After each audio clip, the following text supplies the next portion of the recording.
Hello, I'm delighted to have this opportunity. Thank you, Ryan, and thank you, Beth, for inviting me to do this. Because this topic is a kind of a passion of mine and has been a passion for decades, I should say. In general, I think of myself as having different identities. I've been a teacher for many years at different universities. I'm a scholar. I'm also a designer focusing on multimedia and interactive media, and an advocate. And that continues to, I think, inspire me kind of to this day of understanding how I can make a difference and how I can make a change, both through my teaching as well as my research. But today I actually am, let's see if I can get this, talking with a specific hat. I'm a professor at the University of Texas at Dallas. And in this context, I'm also talking as the author of a textbook that is published by Kendall Hunt Publishers called Introduction to TechnoCulture. So these are the topics that I'd like to address today. First of all, very brief, what is technoculture? I think it's probably a topic or a term that many of you may be familiar with. I'll give a little bit of the context about why I wrote this textbook. I'd like to introduce you to the topics of the textbook and the structure of the textbook. And what I'm really kind of proud of is the work that I and my teaching assistants have done to create instructors' guides that accompany the different modules of the book. So I want to start with something that I did just a couple of days ago when I was preparing this presentation. So I asked my personal assistant, ChatGPT, that's how I think about this now, to define technoculture in the words that I would use. And actually, very reasonably, it came back and said, well, tell me a little bit about yourself. So I was like, okay, this is good. It's not already kind of downloading my dossier to interact with me. So I gave him a little bit of my background. I listed a couple of the books I wrote, and this is what it returned to me in response to this query. And Balsamo defines technoculture as the intersection of technology, culture, and society. In her work, she explores how cultural practices and technological innovations mutually influence each other, emphasizing that technology is not just a collection of tools or artifacts, but also a social and cultural process. She investigates how technological developments shape and are shaped by cultural norms, values, and practices, and how they contribute to the construction of identities, power relations, and societal structures. Okay, whoa, I was really taken aback because those are words I would use, but not words I have used. There's certain phrases that are not part of the way that I would describe kind of the topic of technoculture, the field, kind of my work in it, and indeed the courses that I teach. But it's not entirely off the mark. And in fact, as far as it goes, it probably provides as good an introduction to the topic as anything that is grounded in the context of the work I've done, my books, my articles, and my classes. So that's that brief introduction based on the words that ChatGPT kind of says that I would say. So let me kind of move one layer down about why I think we need to teach technoculture and why I feel so passionate about it. This is a headline from kind of an online blog. It's not surprising. It's a song that has been sung for many years about the kind of the defense for the liberal arts, kind of in the age of high technology.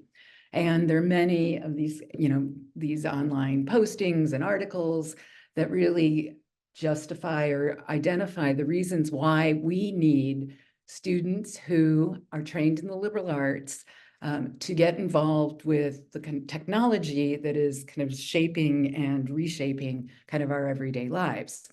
So on one hand, this is a familiar like theme, I think, for many people in the humanities and kind of the liberal arts generally, but it's accompanied by kind of a theme that is becoming more prevalent in the technological kind of fields and the technological disciplines, which is from the other side, we have people who are building curriculum and teaching, courses in engineering and computer science, the sciences in general, who are claiming that we need to start teaching our undergraduates to think more about those for whom they design. Now, this is particularly kind of engineers who are kind of doing design work. But between these two very simple headlines, I understand that people in different disciplines on different sides of the campus are calling for something that the other side has.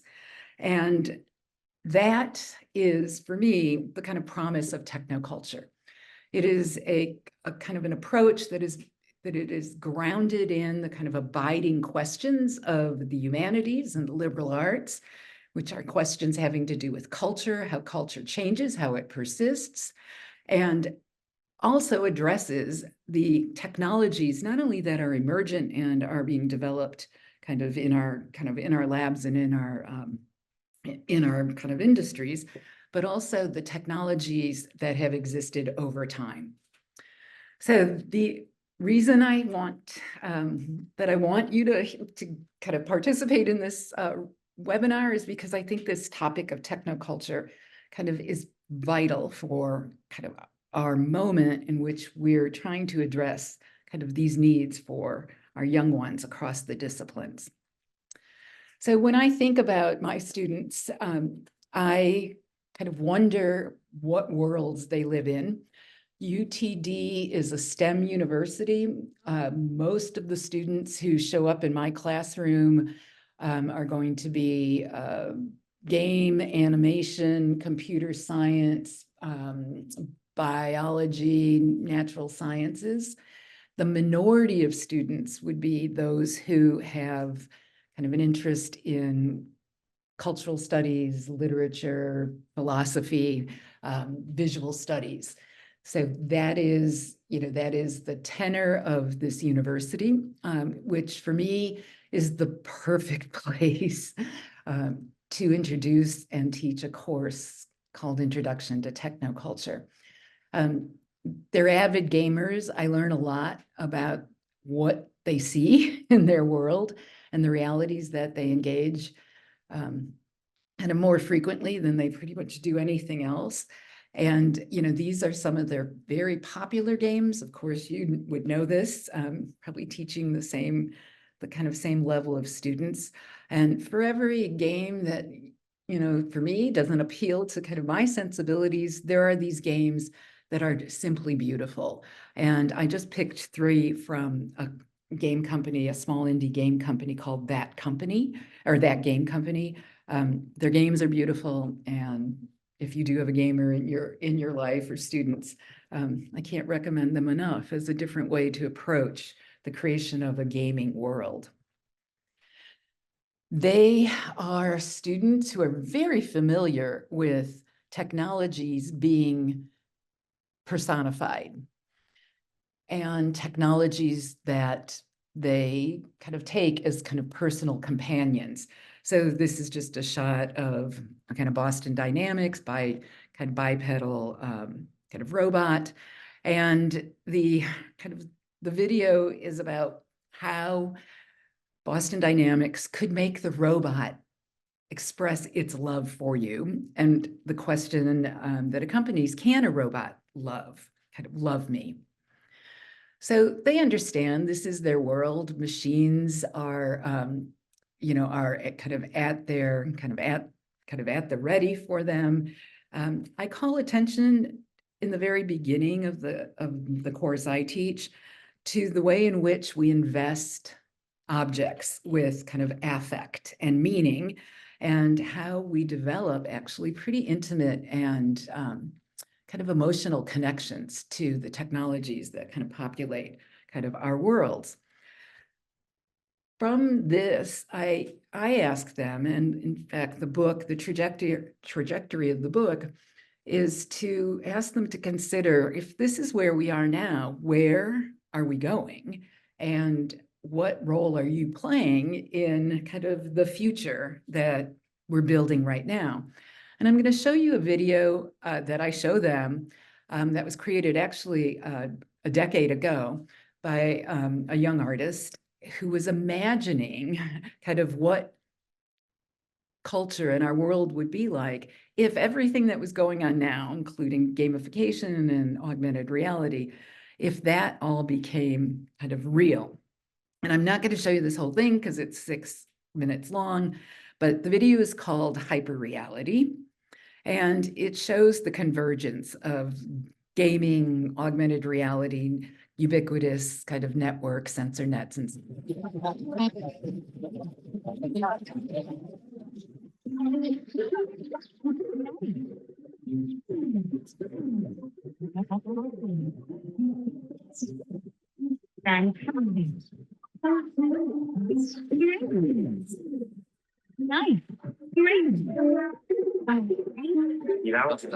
Ahora, si quieres una buena calificación, Voy lo más rápido que puedo. ¿has pensado en correr?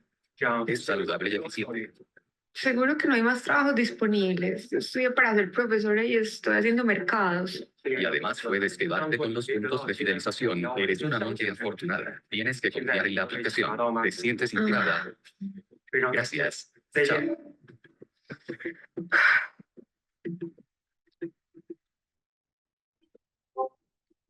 ¿Quién soy yo?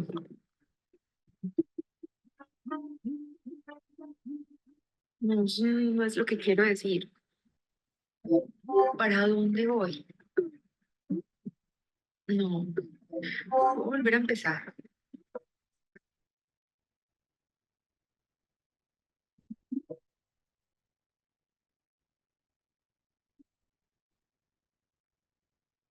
Olvídalo.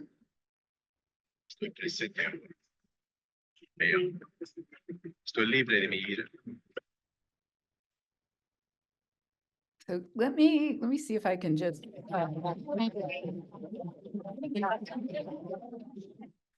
fast forward a bit to the very end. So this is a story of a young woman who kind of creates or gets gig jobs, and her current job is to go grocery shopping for someone. And here she is in a grocery store that is just filled with kind of augmented overlays that kind of scream at her to buy certain things. She has some pets and things. The people up in the corner are helpful customer support. They actually look real and not avatars, but we can imagine soon those will be. So what happens is she goes into the grocery store and her systems start glitching. And so this is then the reality that she sees without all the overlays. And it comes back in, and customer support says, "Are you happy? Is it back?" And I'm working on it. And what happens, of course, is that they never get it working again for her. I won't spoil the last bit of it because there is a very interesting, kind of, I think, critical commentary about some of the consequences and, in fact, the unintended consequences of kind of living in a world like this.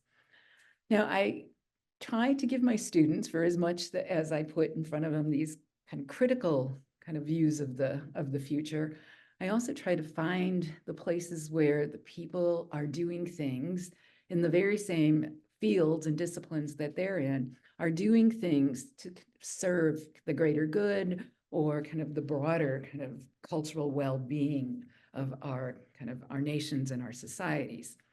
So here's a project called Playing for the Planet, which is a coalition of indie game companies really thinking through how game and gamification can kind of serve kind of the broad project of sustainability and managing climate. The underlying, I think, objective for me with this course is to engage their technological imagination and to get them to reflect on it and value it as an incredible resource for them to create the worlds, not only that they live in now, but the world that they want to live in. I define it very simply as a capacity of mind to think with technology, to imagine what is possible. And the approach that I take to the notion of technology is that it is actually a kind of an element and an agent with which we have conversations about who we are, what our purpose is in the world, and where we're going. So I'm going to turn attention to the course I teach, and then how I teach it with the textbook that I wrote. Now, my course is a bit unusual. Not only am I in a STEM university, but this is an entry-level course for 300 students. The students come from all over the university. Probably my major accomplishment was getting the course approved for the equivalent of what we would call general education credit, which means that I actually have students coming from many different disciplines to take the course to satisfy kind of a requirement for literature, philosophy, ethics. The course is organized around 5 kind of key questions. What is culture? What is technology? How has the relationship among humans, technology, and culture changed over time? How do we understand the multiple and often contradictory effects of technology? And how do we imagine the cultural possibilities, both positive and negative, of emerging technologies? The textbook that Kendall Hunt kind of stewards for me is called Introduction to TechnoCulture, and the materials are organized in 10 modules. Now, my course is actually kind of covers a 15-week semester, but I was imagining how the course might be used in kind of shorter semesters, like those who are on the quarter system. And I'm going to go through these very briefly just to show you how I organize my syllabus and my course, kind of using the kind of the modules. So what the treat that Ryan promised is I created just a sample syllabus of the course I'm teaching in the fall. For your information, if you're interested in how I approach kind of the organization of a course around these materials, keeping in mind that this is a course geared for first year undergraduates or kind of entering students who might be at the university for the first time. We have a lot of transfer students as well. So the first part of the course, the introduction, kind of sets up the kind of framework, which is how to think culture and technology together, and unpacking what I mean by the concept of technoculture. The framing for the course works on this notion of evocative objects, borrowed from kind of Sherry Turkle's work. So every module has an evocative object, kind of objects at the center of it, around which I develop kind of the conversations about the implications of this object for the development of different forms of culture and cultural practices. So I start with an object that they're very familiar with, which is the camera, which gives me an opportunity to talk about what an evocative object is, and to kind of start unsettling kind of their notion that an object is fixed or somehow comes to us with kind of its meaning already kind of baked into it. This also enables me to kind of raise, and kind of do the kind of thematic kind of framework for the course, which I frame in this case as an introduction to visual culture.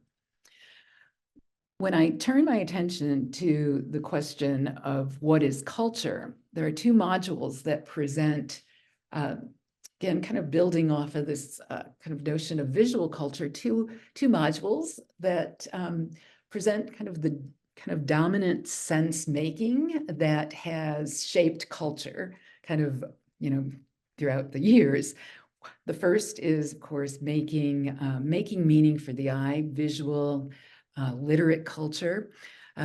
This is where I reach back and start the kind of the broad kind of historical sweep of the course. This module starts with the development of the alphabet, going back to cuneiform and scrolls and papyrus, and all the way through the kind of consideration of kind of the printing press process and the impact and the way in which the printing press enabled changes in Europe kind of during the early Renaissance. From the module that focuses very much on kind of how we learn to read and write culture using these technologies of kind of the document and visual communication, the next module picks up the companion kind of way of making culture, which of course is far older than the cultures of the eye, which are the cultures of the ear. And here I draw heavily on Jonathan Stern's work on our audible pasts, asking students to think about how do we hear the past, and presents a kind of an overview of the history of sound recordings kind of and sound machines. The next part of the course turns from kind of what is technology or what is culture to consideration of what is technology. And this course focuses on the history of the computer. And, the history that I recount is the history that doesn't include the people who were invaluable in the many kind of innovations that kind of lead up to the computer age, or kind of the digital cultures that we kind of live in now. The definition of technology that I kind of put in front of them and I unpack is the notion of technology as a socio-technical system. And the key question here is, with any technology, where are the people? And here we go through several kind of eras of computational kind of innovation, from Charles Babbage to Alan Turing to Grace Hopper and the ENIAC women, all the way through the women who were featured in the film Hidden Figures. So this is the foundation for the course. This gets me up to about our midterm, where they have kind of learned about evocative objects, about kind of an approach of what is culture, and what I hope is a kind of non-objective kind of definition of technology. The next part of the course in the book actually looks at kind of the more theoretical notion of the entanglements about how technology and culture are not easily separated when you're looking at kind of any kind of real world kind of example or manifestation. So we start with something that's contemporary, which is the notion of credit cards and the way in which credit kind of reporting bureaus and kind of credit card companies are targets for piracy and kind of massive hacking. Now, I wrote this module before the 2017 Equifax hack, and then I rewrote the module kind of featuring everything that kind of went down and led up to and the aftermath of that hack. We start with credit and trust and the origin of writing, and we go all the way through to kind of a financial literacy primer on what is your credit score, what significance does it have, to this notion of what is the business model of credit bureau reporting agencies who make no kind of claims about protecting our privacy. So it's out of sequence historically, but it makes sense given the critical idea that needed to come after the foundations, which is, how do you think about unintended consequences when you're considering the cultural implications of emerging technologies? So the two next modules take up the American dream as a case study. This is a very, from here on out, kind of US-centric kind of set of materials. Here I kind of roll back to kind of the development or the kind of innovation of the assembly line, kind of the invention and the propagation of the automobile, and tell the story about how kind of the automobile and notions of automobility kind of informed the structure of kind of new living relations that we now know as the suburbs. But of course, the American dream, where I end in that module, is with the kind of the introduction of the notion of the teenager and the concept of teenagers in that kind of baby boom era being nonconformist and kind of contesting kind of the conformity or the values of kind of parent culture. Those who would have been kind of GIs returning to kind of own their home in the suburbs. That makes for a transition to the next chapter, which starts with the question of, well, who was left out of the American dream? And the kind of the focus here, the evocative object here, is kind of the television and broadcast television in the 1960s and the 1970s, and the way in which it enabled a kind of a new cultural kind of experience of mediated witnessing. And this is where both a kind of a particular kind of slice of kind of Black history kind of meets up with kind of activist history of kind of anti-war demonstrations, kind of moving to kind of gay and lesbian activists in around kind of AIDS and guerrilla television. And here the idea is how kind of groups who were left out of the dream kind of took up technologies that were dominant at the time to look back and to document the experiences that they were kind of having, so that other people could also kind of witness the kind of inequities and in many cases the violence. The third part of the book, which belongs to the last part of the course, turns then from kind of the recent past to imagining the future. The bridge in science fiction imaginaries is the 1980s, 1990s, and the ramp up to Y2K and living with the end of history. I have the students screen Blade Runner because it's a very teachable film for this.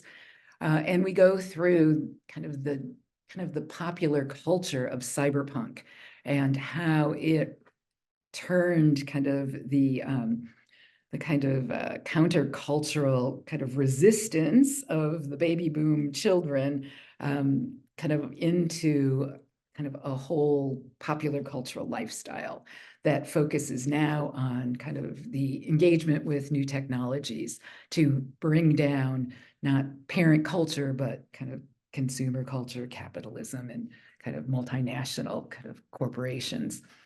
The last chapter is called It's About Time, and it asks students to think about when is the future and how the future is measured or conceptualized kind of in different frameworks. For businesses, it's conceptualized as a quarter or in quarters.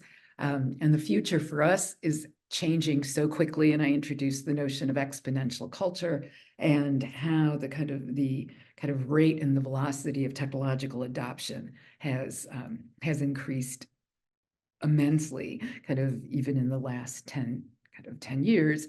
And this starts with the very compressed timeline of kind of from the introduction release of ChatGPT to when it was kind of showing up as kind of as a skill, a job skill that people needed for certain jobs. Now, I add two other kind of modules in here that kind of fill out my 15 weeks. The cyberpunk technofuturism, that's actually where I have them read Do Androids Dream of Electric Sheep? And we look at kind of technofuturism kind of from a historical perspective. And then with science fiction imaginaries, that's when I actually turn my attention to the kinds of species that science fiction kind of imagines for us, that suggests that humans will not be the only species, and certainly not the dominant species on this planet. Then I add a module called posthumanism, or what were humans, where we look at kind of emerging technologies like CRISPR-Cas9 and biological computers, to really think about the consequences of the end of human exceptionalism. That it's not simply that we're post-humanism, but that humanists or humans may be have outlived their kind of usefulness and their relevance. So this part of the course where I want them to get is kind of thinking about how to imagine what is possible given their kind of technological kind of passions and their kind of career and professional interests. So the last bit, this is not an easy course to sell in at UTD. They don't want anyone kind of messing with their affect around technology. So I was like, okay, I am going to make it so interesting, at least visually and with my materials as possible. So these were two of the zines that I created that presented the paper syllabus to the students. Every year it was cover was a little different, and it was populated with different images. It was expensive, but I had a budget back then. And when I gave it to the students on the first day of class, I used it as an evocative object. Say, why would I do this? Why would I put so much effort in, what is, clearly the least interesting part of any course, which is the kind of material of the syllabus. And we go into the conversations about kind of, why people take this course. How do I announce that this course is going to be different than kind of other courses that they have taken, especially in the large lecture format? Since I don't have that budget anymore, what I'm doing now are creating bookmarks. So here's bookmark. It has kind of 4 images that are pulled from the book, and I do a QR code for their syllabus, because that is much more familiar to them as a way to access the syllabus. I also tell them that they should hang on to this bookmark. They should use it for reading the book, Do Androids Dream of Electric Sheep? And there will be an opportunity for extra credit at the very end of the semester when they're all scraping for more points, having to do with the images on the back of the books, on the bookmark. Whether they actually kind of save the bookmark or not, I don't know, but here it is. Maybe they'll remember that it's the class that they got a bookmark in, that very old-fashioned technology. So last thing I want to say about the materials at Kendall Hunt is that with the textbook comes a set of resources in the form of instructor guides. And this is just the kind of outline of what each instructor guide includes. A brief overview of the module. I kind of go through the module learning objectives, and they continue to get revised as I teach the materials, but every module does have learning objectives to communicate to the students in advance what I hope they will pay attention to. There's a description of each section in the modules. So modules are divided into sections that are not exactly pages, but are definitely kind of distinct links kind of throughout a module.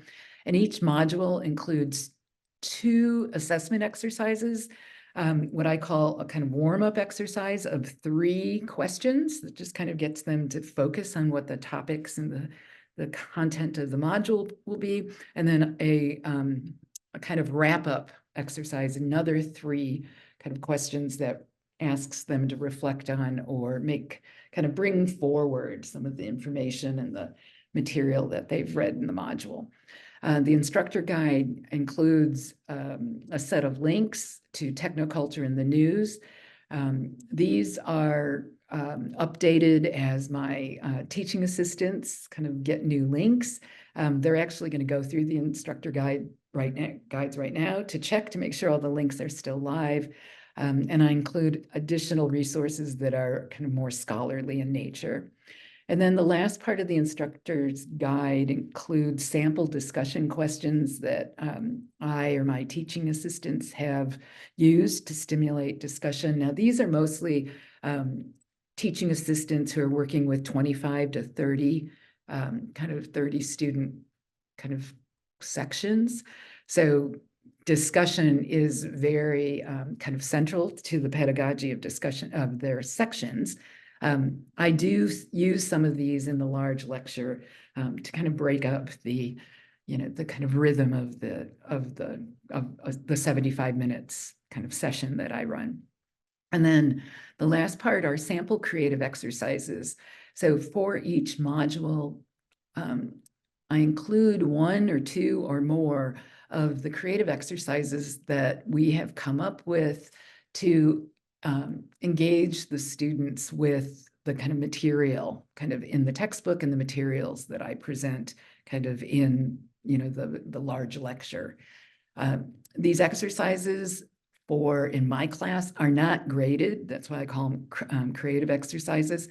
They have participation points that are based on their kind of completion and submission of the exercises, but we don't kind of give them any kind of letter grade or kind of point assignment for completing those.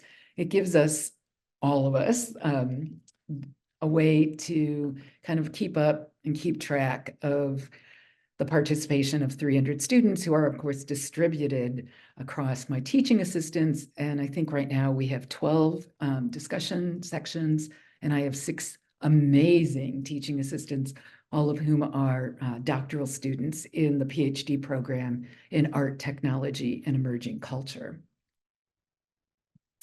So that is, I hope, in the time that I had allotted or was allotted, and I'd be delighted to take questions, and I'm going to stop sharing. Thanks so much, Anne. I do have questions for you if you are ready. And please, if you have others, you can use the webinar chat or the Q&A to do that. Okay, let me get out of here and stop sharing. Okay, I think I'm not sharing anymore. Is that right? Yeah. Correct. Okay. So Anne, this is a groundbreaking subject, and I think you answered some of this already, but how did you propose this course at your institution? That is, I was able to do this based on my privilege of being a seasoned scholar, researcher, teacher. And I mean, to be frank, I came to UT Dallas after having been dean at the New School in New York. And I became dean at UTD of what was a new school called Art, Technology, and Emerging Communication. And my job as the new dean was to rethink the curriculum, which they had parts and pieces of it borrowed from other schools, to rethink the curriculum that would kind of define and kind of distinguish kind of this new, what they hoped would be cross-disciplinary school.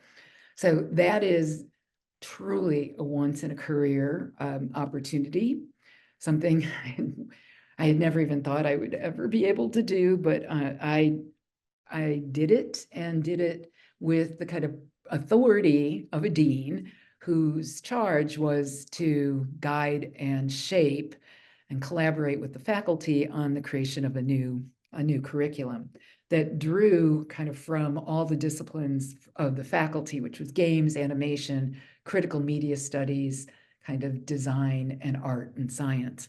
So that's how it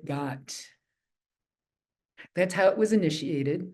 I knew as dean that I needed a large lecture class to anchor the school, and that it was going to be first a course that was required by all the undergraduates in the new school. And we opened the school with 1,400 undergraduates, so there were already a huge kind of population. Wow. So it was Yeah. built, to address and to provide a foundation that was not disciplinary based or professional, kind of profession based, to all the students in this new school. With all of the changes in technology, how have you been able to change your teaching in the classroom? That's a great question. Well, I mean, there are many things that I had to learn about pedagogy in large enrollment classes, especially in kind of synchronous in-person classes. So I think the technologies of kind of large kind of lecture classes kind of almost have to be worked against. So the lecture, preferred format for large lectures is, the kind of the teacher in the front giving PowerPoint presentations. And while those are all kind of, in some respects, cutting edge technologies for the classroom, they're just kind of deadly for engendering kind of engagement. So borrowing from kind of pedagogical techniques of those who worked with kind of large enrollment classes and different ways of engaging people, some of the technologies that I used were, the technologies developed by expert teachers of, breaking young ones into small groups, doing work in the classroom rather than lecturing, drawing on the reading that they should have done. There's one technology that I used that is just it's a soft box microphone that you can toss from one side of the kind of lecture hall to the other, that enables students to make their comments or to respond to questions, to enable students to have other people hear them when they make their. So I mean, that was like one new technology, but that was and that was very fun, and it does add a kind of an element of levity to the class. But the kind of the other technologies that I've developed as part of the course and the pedagogy are not ones that I necessarily use in the classroom when I'm kind of teaching, but the kind of the technologies that that we use for their assignments and kind of their creative exercises. So they do things like create video essays and podcasts. I have them do a close reading of Wikipedia and really dig into how how Wikipedia kind of knowledge kind of is produced, and emphasize to them their kind of their literacy, and their need to be kind of more literate about Wikipedia. Last year, for the first time, I did use an AI exercise for their final exam. It was all over the place, and it was clear that they were already using it, if not in this class, certainly in other classes. So I didn't want to fight it. So I created the final exam prompt, asked them to use ChatGPT to create a webcast introducing the topic of technoculture to different audiences, and they were assigned different audiences like the baby boomers as well as, senior high school students. So they used the chatbot to come up with a script. They had to copy the script, and then they had to edit the script to just correct what was spit out and to kind of show that they understood with more nuance than what the chatbot could produce, kind of what the critical themes and the critical questions of technoculture. So they were asked to use it, and they were asked to turn it in along with the way in which they edited the script. And for extra credit, if they actually produced the podcast, that just guaranteed them getting an A on the final. I love that. I love the embracing of AI. That's great. Not be fearful of it, but embrace it. Thanks so much for your time today, Anne. Well, This has thank been you. great. And Go ahead. I gave people my email address, and I'm happy, of course, to follow up and discuss anything having to do with the class or the textbook. Sounds great. We'll send a recording out probably tomorrow. It'll be from Beth here at Kendall Hunt. And if you're interested in a copy of the book, she'll offer that as well, along with that special treat, the syllabus. So thank you so much, Anne. I hope you have a great day. Okay, thanks. Thank you, Ryan. Take care, everyone. Thanks.